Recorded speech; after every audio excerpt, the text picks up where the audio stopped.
Seguramente has visto este video o fotografía de un líder de la FIFA recibiendo un baño de dinero. Este fue un acto ejecutado por el comediante Simon Brodkin, quien se escabulló hasta una conferencia de prensa con Joseph Blatter, quien recién renunció a su puesto como presidente de la FIFA. ¿Y qué hay del dinero que corría por su calva cabeza?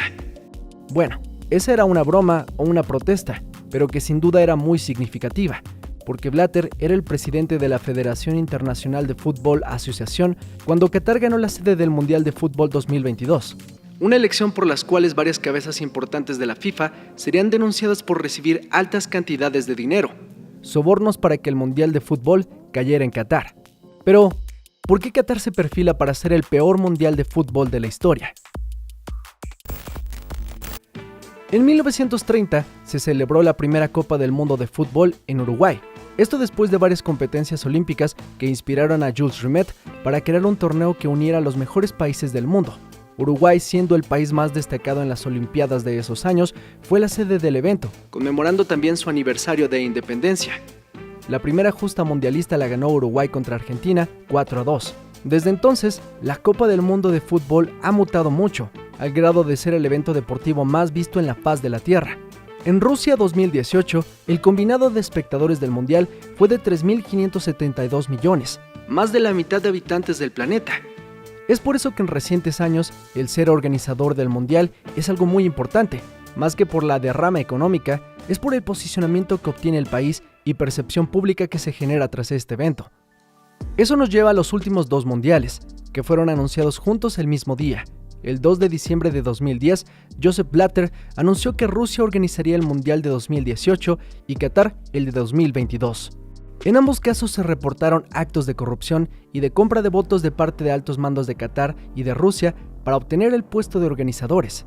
Por su lado, Putin quería blanquear la imagen de su país, quería una imagen progresista y amable.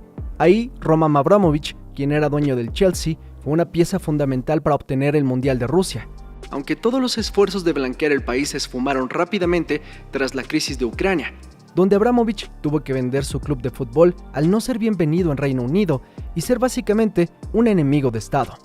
Pero a pesar de que Rusia es una dictadura con muchas faltas a los derechos humanos en sus leyes y en su manera de actuar políticamente, es entendible hasta cierto punto que un mundial se haya organizado en sus tierras, pues es un país con una tradición futbolística importante, con más de 150 millones de habitantes. A pesar de lo cuestionable, era hasta cierto punto entendible. Sin embargo, las cejas se levantaron más ante la selección de Qatar, un país con menor tamaño que Panamá, con solo 2.9 millones de habitantes, una población menor que los habitantes que existen en Jalisco o Guanajuato. Y claro, lo más importante, la selección mundial de Qatar es inexistente en cuestiones prácticas, jamás ha asistido a una justa mundialista, y ni el más clavado en el FIFA puede nombrar siquiera un jugador de su selección. Y peor aún, sus condiciones climáticas son extremas, llegando a 50 grados en verano, por lo que el mundial tuvo que moverse a invierno y crear estadios con aire acondicionado, todo para que las temperaturas fueran suficientemente dóciles para que el CR7 no se desmaya a la mitad de un partido. Entonces, ¿cómo con estas condiciones este país obtuvo el Mundial de Fútbol? La respuesta es fácil: dinero. Qatar es un país con condiciones inhóspitas, básicamente es un desierto, que durante años vivió en la pobreza. Pero gracias a que en los años 40 a 60 estas tierras encontraron una gran cantidad de petróleo y sobre todo gas natural, a partir de los años 70, este desierto árido se empezó a convertir en la nación más rica de todo el mundo. El alza de estos recursos, no solo en Qatar, sino en otras naciones como los Emiratos Árabes Unidos, forjaron un nuevo poder económico en el mundo. Y esto en el fútbol ha tenido un impacto tangible. Pongamos en primera instancia que en los años 90 e inicios de los 2000, las potencias futbolísticas estaban en Reino Unido, España e Italia, pero los equipos en su mayoría tenían dueños locales. Un claro ejemplo del desarrollo nacional a través del fútbol es el Real Madrid, quien en el año 2000 eligió a Florentino Pérez como presidente del club, un empresario especializado en la construcción, quien dio vida a los Galácticos, un proyecto deportivo que sí se basaba en el talento, pero sobre todo en el espectáculo. El Real Madrid uniría a los mejores jugadores del momento: Ronaldo, Figo, Zidane, Roberto Carlos, David Beckham. El fútbol vivió el inicio de la opulencia, donde grandes empresarios trataban a sus equipos como una insignia de prestigio. Porque empresarios puede haber muchos, pero empresarios que tuvieran un equipo de fútbol con estrellas mundiales, eso era una medalla que pocos podían colgarse. Y por un tiempo otros empresarios a lo largo del mundo siguieron sus pasos, pero cuando parecía que ya se había alcanzado el techo y los equipos más grandes del mundo estaban establecidos, llegaron los petrodólares. Millonarios jeques de países de Medio Oriente, quienes se relamieron los bigotes con la idea de tener un equipo como un símbolo de poder. Sonaba chingón. Así, decidieron dejársela caer brutalmente a los antiguos líderes como Abramovich o Fiorentino Pérez. El PSG fue comprado por el líder catarí Nasser Al-Khelaifi y el Manchester City fue comprado por el emiratí Mansur bin Zayed Al Nahyan. De pronto los jugadores más cotizados del mundo, Neymar, Messi, Kylian Mbappé, Erling Haaland, estuvieron lejos del alcance de los antiguos líderes y empezaron a jugar en equipos que hace 20 años nadie daba un peso por ellos. El juego se elevó a una estratosfera insostenible. Los precios de los jugadores se dispararon. Simplemente tomemos a Neymar, donde el PSG pagó 220 millones de euros por él. Para cierto sector y como fan, parecía que la fidelidad a los equipos era algo antiguo. Totti se vio como un pendejo al no haber ido al Madrid y quedarse toda la vida en la Roma, cuando Neymar se fajó una cifra con la que los nietos de sus nietos podrían vivir sin pedos durante años, al acceder a dejar el mejor equipo del mundo en su momento por unos sabrosos petrodólares. Pero tampoco esto es algo nuevo, y no se sientan mal por los antiguos líderes. Equipos como el Barcelona o el Real Madrid habían estado envueltos en ciertos problemas por este tipo de acciones hace años. Por ejemplo, con la polémica transferencia de Figo del Barça al Madrid, donde se crearon grandes disturbios en los aficionados, quienes se sintieron traicionados por el portugués, que estaba más interesado en los billetes que en ser fiel a un equipo. Y que simplemente demostraban el tráfico de influencia que Fiorentino tenía sobre el mercado.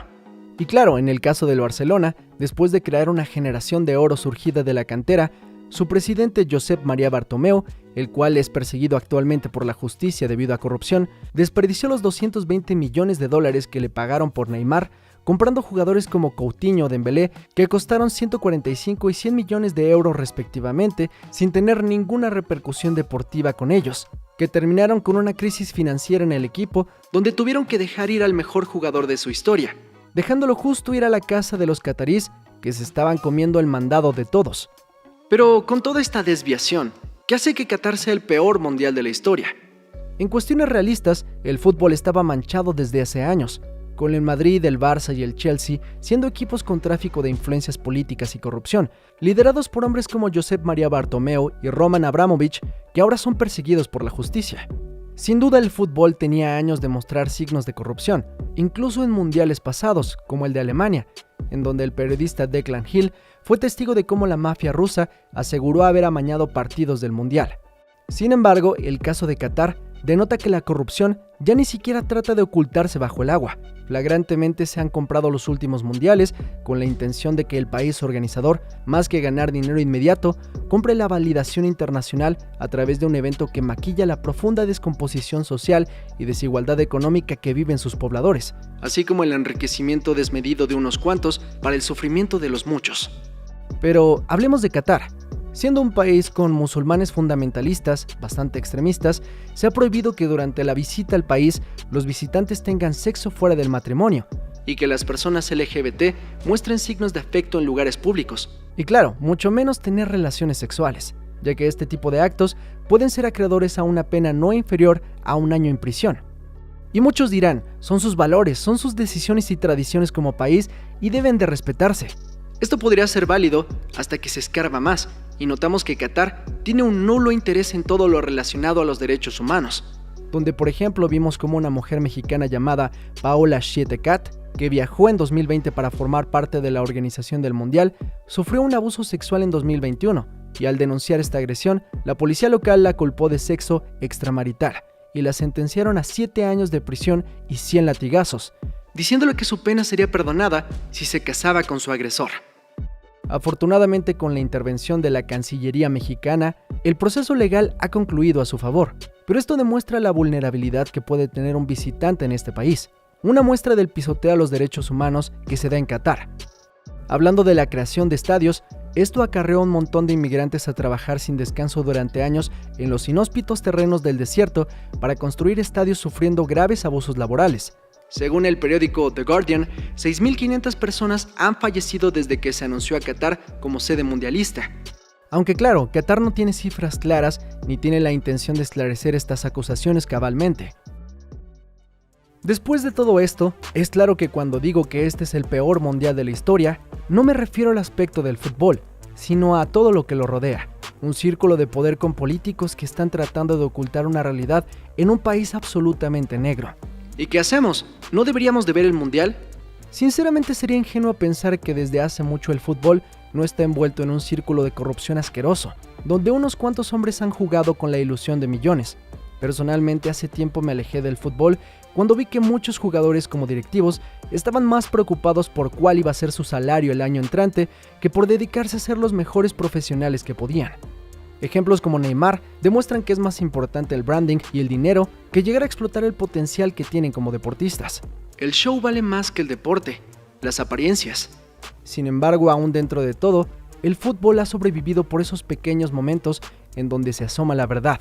Cuando un joven talento despunta sin más intenciones que jugar al fútbol, en una genialidad de un antiguo talento. Es irrefutable que el fútbol, aun cuando esté tan manchado, sigue teniendo honestidad. No mucha y no todo el tiempo, pero cuando la ves, uno quiere creer que es verdad.